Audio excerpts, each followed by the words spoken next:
अस्सलामुअलैकुम, welcome to promote Sindhi YouTube channel. मां आया दीपक। अज जो पांचो टॉपिक है पास्ट इंडेफिनिट टेंस के बारे में। पास्ट इंडेफिनिट टेंस मतलब गुजरियल वक्त। हाणे मां तव्हांखे इन जी डेफिनेशन ॿुधायां त अहिड़ा कम जेका पाण करे चुका आहियूं बट हिन वक्त जेका आहे प्रेज़ेंट में पाण वटि हुनजो को सबूत न हुजे।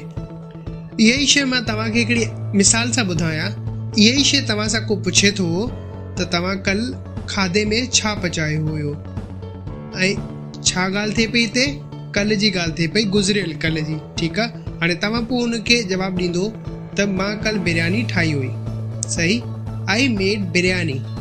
हाणे तव्हां बिरयानी त ठाही हुई कल्ह, बट उहो शइ फ़िलहालु प्रेज़ेंट में तव्हांजे साम्हूं मौजूदु कोन्हे। सही, हाणे अहिड़ा जेका कम हूंदा आहिनि जेका गुज़रियल वक़्त जा हूंदा आहिनि उहो इस्तेमालु थींदा आहिनि पोइ पास्ट इंडेफिनिट टेंस में। हिन जो फॉर्मूलो आहे सब्जेक्ट प्लस वर्ब जी सेकेंड फॉर्म प्लस ऑब्जेक्ट। ॿी तव्हांखे मां मिसाल ॾियां त आई वॉश्ड माई क्लोथ्स। मां कपिड़ा धोया, I washed my clothes. I baked a cake. मां केक ठाहियो। We went to picnic. असां पिकनिक ते वियासीं। She cleaned the room. हिन कमरो साफ़ कयो। हाणे इहो अहिड़ा सेंटेंस आहिनि जेका गुज़रियल वक़्त जा आहिनि। हाणे हिन में जीअं लास्ट एग्ज़ाम्पल हुई शी क्लीन्ड द रूम, हिन कमरो साफ़ कयो।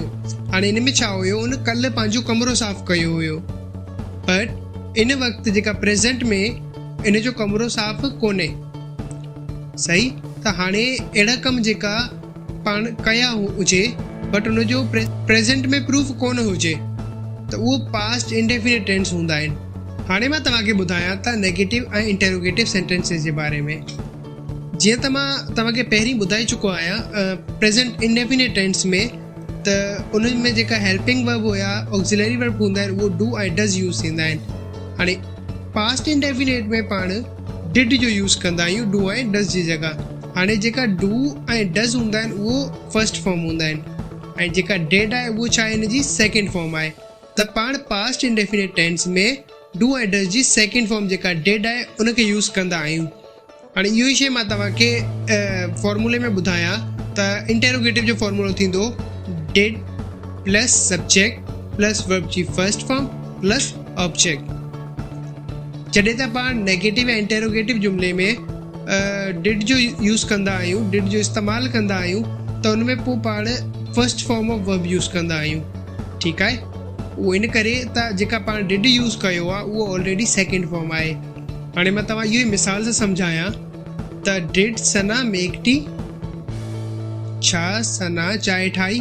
Did U complete your work. छा तव्हां पंहिंजो कमु मुकमल कयो। डिड यू गो टू बाज़ार। छा तव्हां बाज़ार वियो।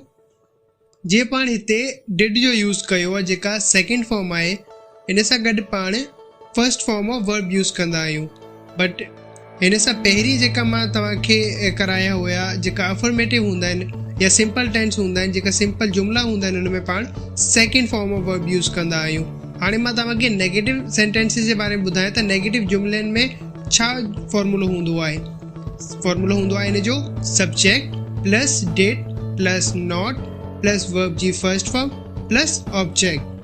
हाणे तव्हांजे साम्हूं हिते मिसाल लिखियलु आहे she did not cook food. हुन खाधो कोन पचायो। She did not clean room. हुन कमरो साफ़ कोन कयो। He did not wash the car. हुन गाॾी साफ़ कोन कई। You did not go to school. तव्हां स्कूल कोन वियो।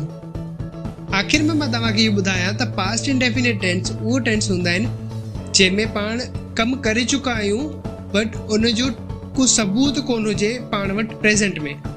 आई होप तव्हांखे अॼु जो लेक्चर क्लियर हूंदो ऐं अॼु जो टॉपिक थियो ख़तमु हिते ई। मिलूं था नेक्स्ट वीडियो में। अल्लाह हाफ़िज़।